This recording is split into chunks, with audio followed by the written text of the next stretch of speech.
and he decides he hates his work. And Hey.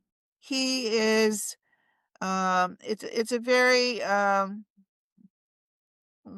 transformational kind of an experience for this gentleman who in his early years he was a rock climber, like in Yosemite and, doing those sorts of things. And he, was a mountain biker and extreme sport person. And now he's about 60-ish, and he's been a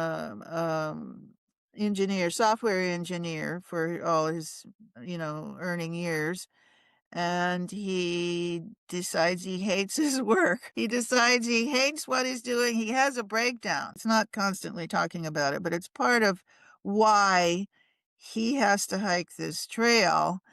And he's also not in the greatest shape. He has physical disabilities and his legs are not working quite right. So he decides that what he needs to do to get himself out of a rut is hike the Colorado Trail. He lives in Santa Fe, so he's already at 7,000 feet. Mhm. So the altitude adjustment is not so hard for him.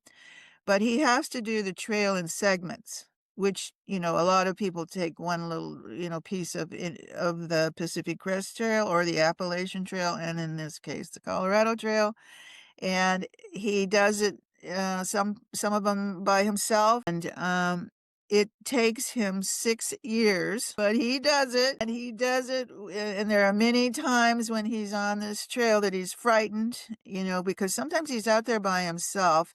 And he just has talk about traveling light, but he fears, at night because it's, up at that altitude, he could easily die from hypothermia. He can't move fast. So when Yeah. the sun is starting to slip down, if he hasn't reached his goal, his campsite where there's water, I mean, a big issue is water. Carrying water is heavy.